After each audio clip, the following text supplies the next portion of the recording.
In this video, we are going to be talking about the subject of a circle. So first off, we're going to start with the mathematical definition of a circle.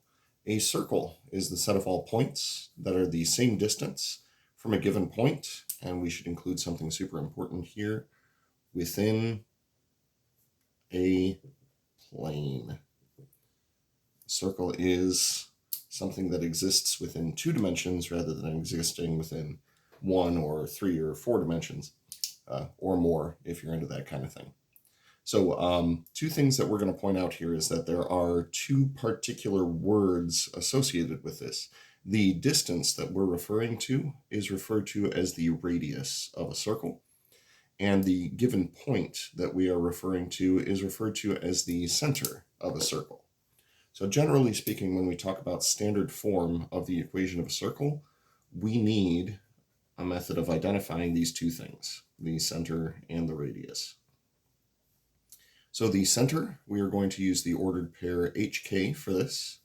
I assume that this was named after the hunter killers made popular by the Terminator franchise. That's totally legit, and there's no need to fact check me on that. The radius we're going to simply refer to as R because mathematicians are particularly lazy when it comes to naming things, so we just grab the first letter. Now, with that in mind, if we were to actually create a circle or something that resembles a circle, that was, you know what, that was not very good. That's okay, though. We're going to go with it anyway. So this ordered pair right here would be referring to HK. And then if we connect this point here out to any point on the actual circle itself, we're going to refer to that ordered pair as the ordered pair XY. That also lets us know that this distance right here we would refer to as R. Oh, hey, dude. My duty buddy coming to visit. Now, given that this distance is always going to be the same, if we were to break this distance down into a horizontal component and a vertical component, then we would be able to figure out an equation for all of this. You'll notice that when we do break this down into a horizontal component, which we'll call delta x, and a vertical component, which we'll call delta y, that these 3 things together form a right triangle. Now, some might say that this is the distance formula, but we'll say that this is by the Pythagorean theorem.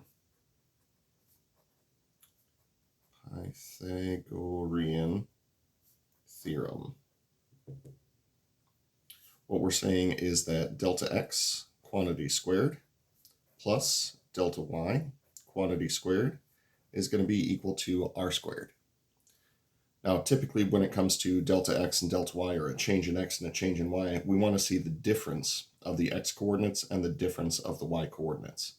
So the delta x that we're referring to back up here, we'll use this x as the second coordinate and this h as the first coordinate, and we can call this x minus h.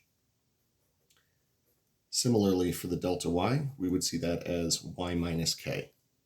When I plug these into this particular formula, we get the following. This is x minus h, quantity squared, plus y minus k, quantity squared, is equal to r squared. This is known as standard form. Standard form of the equation of a circle. From this form, we should be able to readily read what is the center and what is the radius of a circle. We'll investigate that in the next video, though. What I did want to talk about while we're still here, though, are 2 special circles. So the first one is going to be when the center is at the origin. Center is at the origin, 0, 0. So what we would be saying is that both h and k are going to be equal to 0. Rather than writing them as x minus 0 squared and y minus 0 squared, we'll write this down as x squared plus y squared is equal to r squared.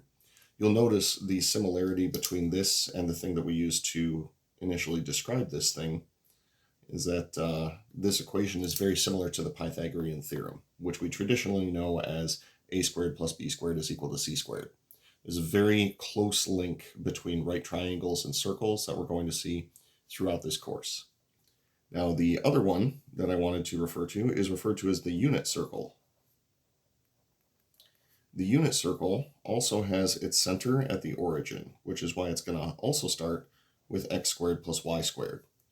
However, anytime you see the word unit in math, typically the number that is associated with unit is going to be 1.